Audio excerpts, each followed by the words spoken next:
दोस्तों सोचिए एक देश जिसके पास दुनिया का थर्ड लार्जेस्ट ऑयल रिजर्व हो, जहां 1970s में लोग कैडिलैक चलाते थे और जहां कैपिटल सिटी को Paris of the middle east कहा जाता था। आज वही देश जहां $1 है 15 लाख रियाल, जहां टीचर और पेंशनर्स सड़क पर प्रोटेस्ट कर रहे हैं और जहां यूथ का एक ही सपना है कि कंट्री को छोड़ के भागा जाए। आज हम बात करने वाले हैं ईरान के कोलैप्स की। ये सिर्फ एक कंट्री की कहानी नहीं है, ये पावर, आइडियोलॉजी, सेंशन, करप्शन और इकोनॉमिक सुसाइड की कहानी। और सबसे इम्पोर्टेंट सवाल, ईरान जैसा देश इतना गरीब कैसे हो गया और दुनिया स्पेशली इंडिया इससे क्या सीख सकता है। तो इस वीडियो को स्किप मत करना क्योंकि ये सिर्फ हिस्ट्री नहीं, एक वार्निंग है। तो चलिए वीडियो को शुरू करते हैं। मैं हूँ सौरभ और आप देख रहे हैं अनफोल्डिंग।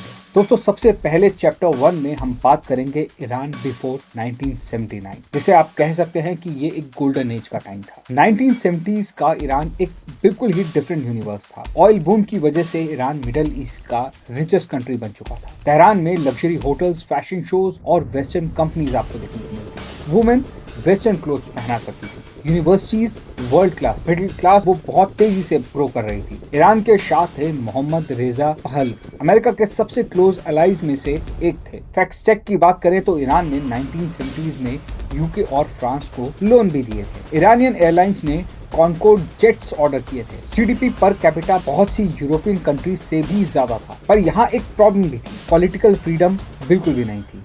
सीक्रेट पुलिस, जिसे ये लोग सवाक के नाम से जानते हैं, और रिलीजियस क्लास एलिनेटेड थी और यहीं से रेवोल्यूशन का बीज पड़ा। 1979 में 3 चीजें एक साथ हुई। शाह का डाउनफॉल, जिसमें बहुत सारे मास प्रोटेस्ट हुए, शाह का एग्जाइल हुआ, मोनार्की का एंड हो गया। दूसरा था अयतोला खोमेनी का रिटर्न। एग्जाइल से ईरान वापस आया, ईरान बना इस्लामिक रिपब्लिक। 2500 साल की पर्शियन मोनार्की खत्म हो चुकी थी। और तीसरा रहा ऑयल नेशनलाइजेशन। अमेरिका और वेस्टर्न ऑयल कंपनीज को बाहर कर दिया गया। Iran versus USA confrontation start हो चुका था और फिर यूएस एम्बेसी क्राइसिस हुई 1979 में।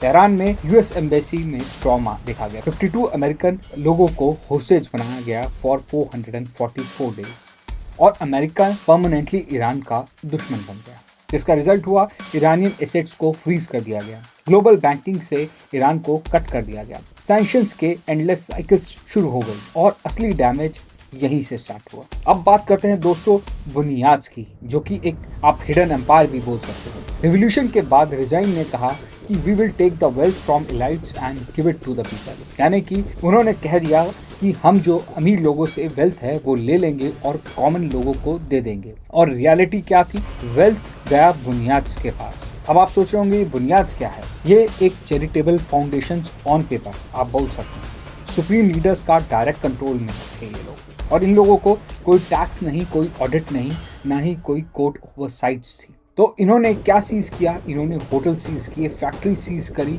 लैंड्स एक्वायर करी, फार्म्स, मॉल्स और पोर्ट्स को अपने अंडर ले लिया। तो आज 20 to 40% ईरानियन इकोनॉमी बुनियाद के पास है। इससे क्या हुआ? इससे प्राइवेट बिजनेस जो है वो ऑलमोस्ट खत्म हो गए थे। तो प्राइवेट एंटरप्रेन्योर्स जो थे उनको लैंड खरीदने के लिए टैक्स भरना पड़ता था, रिस्क लेना पड़ता था और बुनियाद कंपनी जो थी वो उनको फ्री में लैंड मिलती थी, फ्री एसेट्स मिलते थे और टैक्स भी जीरो था। तो आप ये समझ सकते हैं एंटरप्रेन्योरशिप जो है वो बिल्कुल एंड हो चुकी थी, वो बिल्कुल डेड हो चुकी थी ईरान में। इनोवेशन के नाम पर कुछ भी नहीं था। अब थोड़ा सा करेंसी आर्बिट्राज के स्कैम को भी थोड़ा समझते हैं। Multiple exchange rates corruption machines बन चुके थे। एसेंशियल इंपोर्ट बहुत चीप डॉलर्स में कन्वर्ट हो रहे थे और मार्केट की जो सेल है वो एक्सपेंसिव डॉलर में हो रही थी। तो प्रॉफिट विदाउट प्रोड्यूसिंग एनीथिंग। कोई बिड कॉन्ट्रैक्ट्स नहीं थे, गवर्नमेंट प्रोजेक्ट्स फेवर्ड कंपनीज को ही जा रहे थे। कोई कंपटीशन नहीं था, कोई एफिशिएंसी नहीं थी, सिर्फ लूट मची हुई थी। अब बात करते हैं दोस्तों ईरानियन रियाल की, जो कि आप कह सकते हैं एक करेंसी सुसाइड था। करेंसी नंबर्स देखकर आप शॉक रह जाएंगे। 1979 में $1 जो था वो 17 रियाल्स था। 2018 में $1 हुआ 40,000 रियाल्स और 2025 में $1 बन गया 1.4 से लेकर 1.5 मिलियन रियाल्स, यानी कि 20,000x डी वैल्यूएशन। इसका मतलब आप मिलियनियर थे लेकिन आज आप बेगर बन चुके हैं। और ये कोलैप्स क्यों हुआ?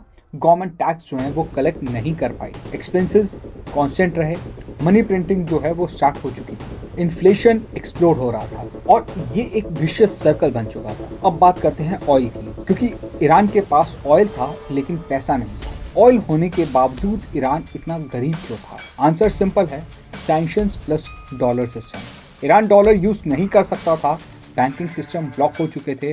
पर अब यहाँ भी एक प्रॉब्लम थी, चाइना रेगुलेशंस जो हैं वो और ज़्यादा टाइट कर रहा था। रशियन सस्ता ऑयल बेच रहा था। यूएस सैंक्शंस चाइनीज रिफाइनरीज पर थे। इन शॉर्ट ईरान जो है वो चारों तरफ से स्क्वीज हो चुका है। अब बात करते हैं दोस्तों मेन मुद्दे की कि ईरान आज क्यों जल रहा है। 3 ग्रुप्स एक साथ सड़क पर आ गए, यानी कि पेंशनर्स जिनका पैसा जो है वो वर्थलेस हो चुका था, बाजार मर्चेंट्स जो कि इंपोर्ट्स उनके लिए इम्पॉसिबल हो चुके थे, यूथ जो था फ्यूचर अपना जीरो देख रहा था ईरान में। तो ये तीनों चीजें एक साथ हुई, तेहरान ग्रैंड बाजार स्ट्राइक बन गई एक बड़ा डील, क्योंकि ये रिजाइन का बैकबोन था। अलायंस टूट चुका था। अब दोस्तों बात करते हैं कि इंडिया और पूरी दुनिया को इससे क्या लेसन सीखना चाहिए।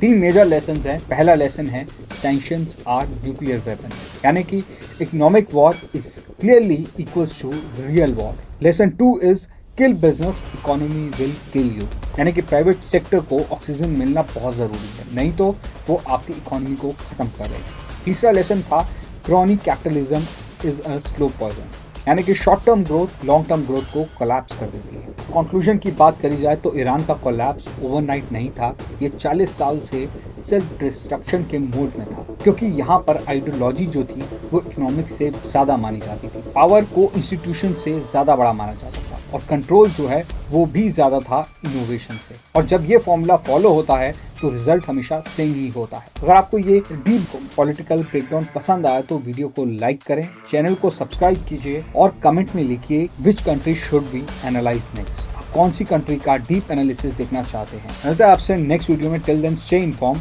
Not influence. Thank you.